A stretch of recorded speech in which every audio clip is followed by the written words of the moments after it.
Sir, anong masabi niyo, sir? So, sa loob ng 2 taon, sino kay PBBM at kay Tatay Digong ang yung the best na namuno? Ay, para sa akin, mas gusto ko si Digong. Digong pa rin, siyempre. Duterte ako. Ha? Noy-noy. Para naman sinasabi, pares lang sila. Pero the best talaga si Noynoy. Nagpagawa siya ng tulay, ang ganda bumagsak eh. Si Digong. Ay, BBM. Tatay Digong talaga. Digong ako. Siyempre, Duterte ako. Duterte naman okay kasi nabawasan ng alam mo na. Eh, ang problema, Bongbong naman, sabi niya, magmumura bilihin. Lalo nagtaas, lalong naghirap ang tao eh. Si Digong. Digong. Duterte talaga. Marami pong nagawa.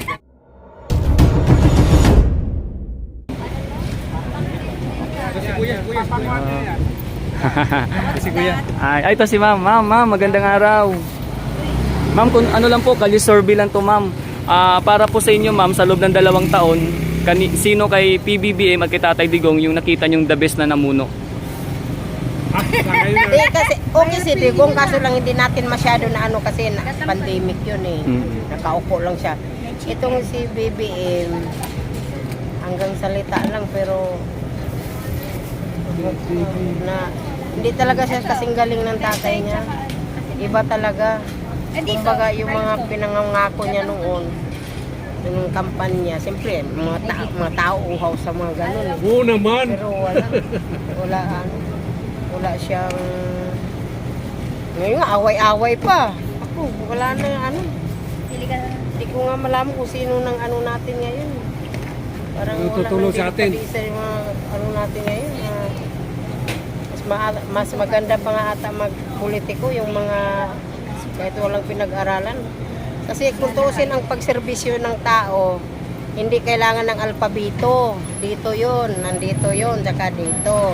Hindi kailangan ng alpabito. Meron nga dyan, sa Harvard pa nag-aral, pero kurakot naman. Wala rin. Kahit sinong namumuno talaga. Pag ano, Tama na sana ngayon ng 20 kilong bigas. wala naman sinabi siyang 1 kilo. 1/4 lang pala yun. May sinabi ba siyang 1 kilo? Di ba sabi niya ang bigas magiging 20? Wala naman siya sinabi 1 kilo. 1 kilo talaga yon. 1/4 lang pala yun. Ngayon ay giging 60 na. 65 na. So, ibig sabihin, ma'am, sino po yung pinaboran nyo sa tanong ko kanina? Sa the best mamuno, si PBBM kay Tatay Digong. Eh kasi si Digong nakaano na eh. Ito, ano pa lang eh. Kumbaga nasa 1/4 pa lang si BBM. Di sa 2 taon na Sa 2 taon po, opo. pamumuno nila. Sino Oo. nakikita niyong The best. the best? Si Digong. Pero si BBM kasi ano, lalo naman panay biyahe. Panay alok ng negosyo dun sa ibang bansa. Wala naman tayong ano dun. Ito pala yung business. Kung sakali, ma'am, ano pong mensahe ninyo sa ating Pangulong Bongbong Marcos? Baka nanonood po siya. Dahil niya yung strategy ng papa niya. Wag lang ano, yung sa mahirap ang puso niya, hindi yung saka wag siya magpapasulsul sa mga ano. Lalo na ngayon, inaano siya ni Digong. Eh, mamaya pa, okay naman siya. Okay ka tayo. Nasa national TV ka. Ayun, makabongbong to. Oh. Magkaiba Okay, kami. thank you, ma'am. Ay, sir, ayun, tama-tama, nabanggit ni ma'am, no? Sir, para sa iyo, sir, sa loob ng 2 taon, sino po yung nakita nyo na the best mamuno? Si Tatay Digong po ba o si PBBM? Ay, BBM. Bakit po, sir? Kasi marami kasing nakaraan kasing si Duterte ang presidente. Marami kasi siyang napatay dun sa nasangkot dun sa mga droga eh. Yan ang naging controversial sa kanya eh. Kaya nga ayaw nilang papasukin yung ICC dito eh. Kaya kay Presidente Bong, ayaw niya namang kasi yung batas natin eh. Pero para manghuli ng kung paano manghuli ng mga drug lord. Yan ang mga sabi ko din. Tsaka yung kanyang mga plataforma ngayon, nag-i-improve naman, kaya lang may naninira lang. Lalo na yung issue ngayon. Okay, salamat, sir, sa opinion, sir. Ayun to si sir, atin ding tanungin sa likod natin. Sir, magandang araw, sir. Ayun, sir, anong masabi niyo, sir? So, sa loob ng 2 taon, sino kay PBBM at kay Tatay Digong ang yung the best na namuno? Ay, para sa akin, mas gusto ko si Digong. Kasi marami siyang ginawang para sa mga Magkano man? mga samantao, di ba? 80 plus 30. Kaya para sa akin, si Digong talaga ako. 360. Kahit tinahirapan niyang aming araw sa Mindanao, okay pa rin sa akin sa kanya. Ayun, yun. So, sa ano sir, saan bang lugar niyo sir? Sa Marawi City. Oy, taga Mindanao. So, ibig sabihin sir, dun sa statement nung kung nanonood kayo ng balita sir, di ba, may ano po si Tatay Digong na ihiwalay yung Mindanao. Pabor po ba kayo dun sir, na ihiwalay yung Mindanao? Sa Pilipinas? Para sa akin, kasi Muslim ako, pabor talaga sa akin yun. Pabor sa akin yun kasi yung kultura namin, ihiwalay sa ano. Kaya gusto kong mahiwalay ang Mindanao sa ano. Okay, salamat sir. Salamat sir ha, sa opinion sir at pananaw. Dito naman tayo. Ayan, ating kuhanan ng opinion. Sir, magandang araw sir. Ayan si sir. Sir, may kalisurvey lang kami sir, kung okay lang po. Sir, ang tanong namin sir, kung sakali sa loob ng 2 taon, sino kay PBBM at kay Tatay Digong yung nakikita nyong the best na namuno? Digong pa rin siyempre. Bakit sir? Maraming pagbabago, maniwala ka. Kaya mo nung panahon ni Digong, yung mga pulis medyo nagtino. Maski sabihin mong natagdagan yung sahod nila, yung kalsada lumuwag. Ngayon nagbabalikan na naman mga tarantado. Maniwala ka, marami akong kilalang magamit. Ngayon nandyan na naman sila. Digong pa rin. Ang problema lang kay Digong, yung pananaw niya sa outside the Philippines, kumari sa China, ganyan. Medyo buntot na doon. Pero yung internal sa Philippines, Digong pa rin. Okay, Mas salamat. maraming natatakot, maniwala ka. Yun ang kailangan ng Pilipinas, yung medyo madisiplina muna tayo bago makapag-panulit. Salamat sir. Maraming salamat sa inyo. Salamat sir. Kumbaga kailangan ng kamay na bakal. Mismo, para at least kahit pa paano ma-mold ulit tayo sa pagsimula ulit. Kung nawawala na yung takot, wala na eh. Kanya-kanya yan. Salamat sir. Salamat sa opinion mo sir. Thank you. Ito naman tayo mga kababayan. No? Ay medyo busy. Medyo busy sila. No? Ito tanongin natin si Idol. Good. Magandang araw. Busy. Okay. Salamat.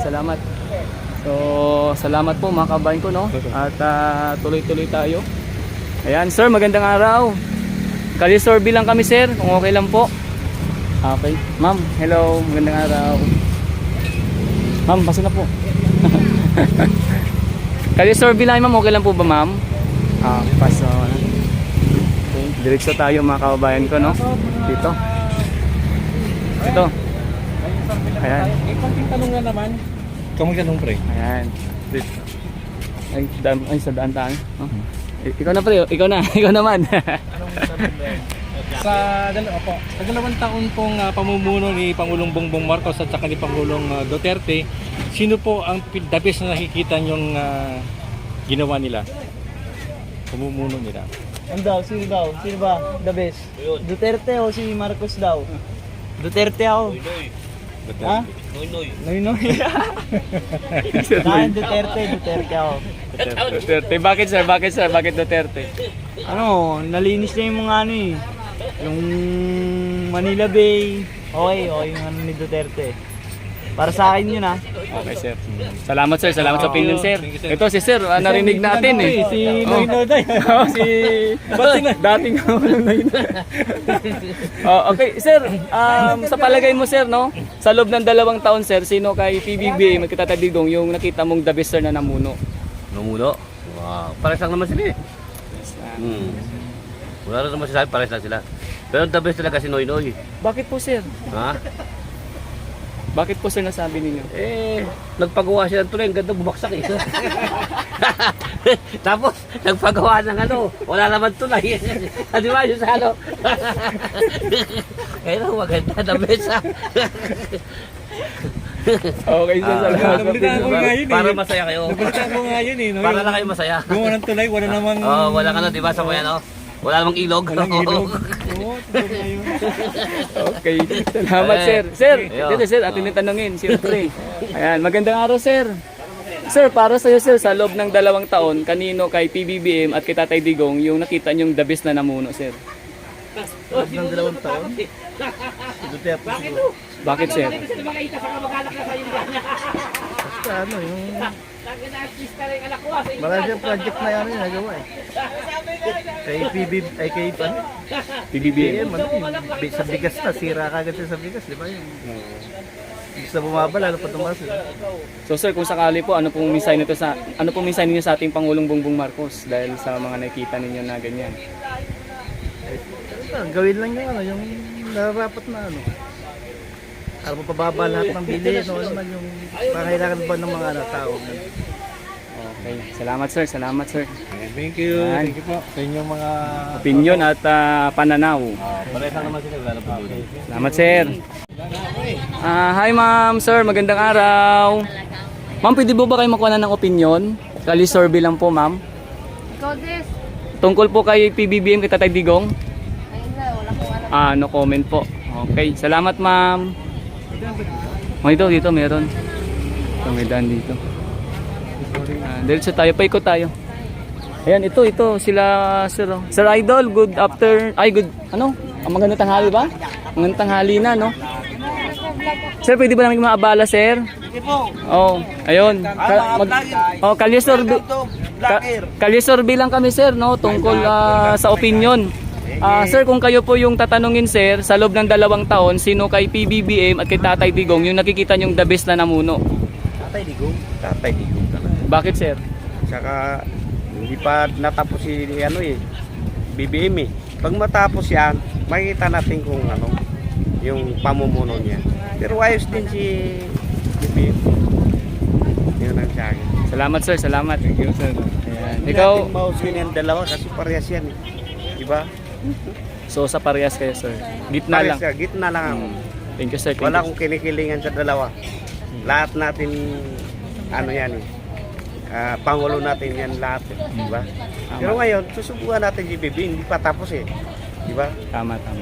Sige, sir. Salamat, sir. Sige po. Ayan. Okay Si po, ma'am. ma'am. Ma'am, ikaw, ma'am. Baka pwede kang magbigay ng opinion. Ayan, si ma'am. Ngayon sa akin, gitna lang. Okay, sir. Okay, Ito sir. yung mga kabataan na to. Yan Ano lang. nyo? Opinion. Na-comment mo na sila. Ayan. Idol, magandang araw. Para sa iyo, idol, sa loob ng 2 taon, sino kay PBBM at kay Tatay Digong yung nakikita mong the best na namuno? Ay, Digong ako. Siyempre, Duterte ako. Duterte tayo eh. Subok na yan eh. Yung nakatulong sa bayan, yun ang natin. Nakatulong eh. Si Marcos, kailan lang yan. Wala naman tinulong sa bansa. Mumura yung Wala. bigas. Lalo nagtaas ang mga pagkain. Lalo pa sa Pilipinas, nagtumal. Dapat yung mga Chinese dapat dito, hindi nila pinapano dito eh. Mga Chinese na yan. Sila ang pumipera dito sa Pilipinas, hindi naman tayo eh. Dapat, lahat yung mga pasugalan dapat yan, tanggalin na pa, dapat yan. Yan tayo na sugal eh. Oo. Mahirap ang buhay natin sa Pilipinas ngayon. Sobra.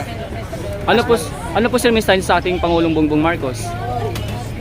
Maayos naman siya, pero di siya kumbaga di siya naging active sa mga ibang lugar ganyan.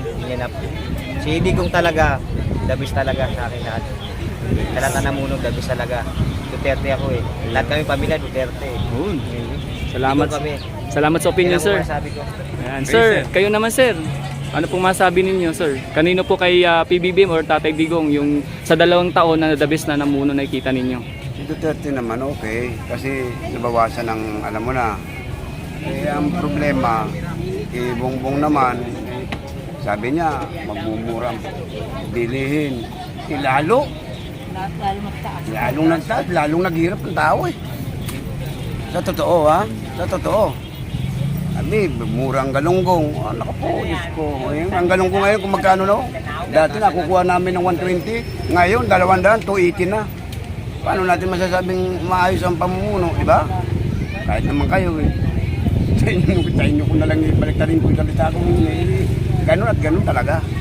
Ewan ko, di ko Pero para sa akin, Digong pa rin ako. Tatay Digong pa rin. Oo, Digong pa rin ako. Kung sakali, sir, malay niyo po, sir, manood nito si PBBM ng ating interview. Ano po, sir, mensahe niyo sa ating Pangulong Bongbong Marcos? Sir, baka gusto nyo nung mambabaan nyo ang presyo ng ating pagkain. Hindi lang naman ako, para sa lahat. Para sa naghihirap. para sa taong bayan. Yun lang po. Salamat sa opinion, sir. Salamat, sir. Okay, diretso tayo. Ito tayo mga kabayan. Ito, dito kila ma'am, no? At sir. Yan. Magandang araw, idol, sir. Ito, ay, sir, magandang araw. Pasensya na po, hindi po kasi ako tante. Okay. Salamat, sir. Ano, sir? Opinion nyo lang, sir. Opinion nyo lang po. Kalye survey. Ako, sir, si Daddy D. Daddy D. Yes. Ito, sir. Para ito, sir, para makita nyo, sir. Para mapanood nyo, sir, yung mga ano namin. Documentary ba yan? Yan. Ano yan? Big liter, sir. YouTube channel. YouTube. Sir, ikaw, sir, para sa'yo, sir. Opinion lang, sir. Ikaw na lang opinion mo lang. Opinion lang, sir. Opinion mo lang. Ito. Sir, magandang araw. Sir, tanong lang, sir, sa loob po ng 2 taon, sino kay PBBM or kay Tatay Digong yung nakita nyong the best na namuno? Si Digong. Digong. Bakit po, sir? Siyempre maganda yung palakaran niya eh. Tsaka mas mura yung bigas eh. Nung nag-lockdown, At saka isa pa doon nung nakita yung nung laking Davao talaga ako talaga. Laking Davao ako. At saka maganda talaga yung palakad ng pati rin si Inday Sara. Maganda yung palakad niya. Okay. Nagadabaw to eh. So kung sakali po sa mapanood po ng ating PBBM, ano pong mensahe niyo po sa kanya, sir? Ay, sana po, paano, bababaan nyo pa yung mga presyo ng bigas. Kasi, ano na eh, naghihirap ng Pilipinas. Okay. Oo, at saka gandaan mo lang yung ano mo, papatuloy mo lang yung ginagawa mo. Okay, salamat sa opinion, sir. Salamat, sir. Ito si ma'am. Ito si ma'am. Ayan, ito, kanina natin, sabat na sabat. Ma'am, naririnig ka dito, ma'am eh. Bicolana kami, Lenny kami. Oh, Lenny. Ma'am, si Lenny daw si ma'am, pre. Ma'am, bakit po si ma'am Lenny? Ibalik ang Duterte. Ibalik ang Duterte. Ayun. Duterte kami magaling. Ayun. Mas mura yung bigas niya eh. Mas mura yung bigas. Saka marami siyang naipatupad na pinangako ni Duterte. Okay. Kababayan yan. Maraming nagawa. So ibig sabihin, sir, sa tanong namin kanina kung sino yung the best mamuno kay PBBM o Tatay Digong, Digong. Tatay Digong po. Bakit po, sir? Kasi marami siya ano eh. Nang pagkitataan like bigas, saka pag-lockdown. Yun, Eh, si Papa. dami niyan. Salamat, sir, sa opinion, sir. Ito si Ma'am Lenny sila, pre. Oh, kay Ma'am Lenny. Oh. Ito si sir. Ano to, yung mga Bicolana, kaya makalini to mga to. Okay, sir. Ikaw naman, sir. Tanungin ka namin, sir. Sa loob po, sir, ng 2 taon, kanino kay PBBM at kay Tatay Digong yung nakita nyong the best na namuno? Sa akin, una, Duterte talaga. Marami pong nagawa. Hindi lang po sa Luzon, Visayas, Mindanao. Lahat po ng lahat po ng kanyang mga pinagawa niya po lahat.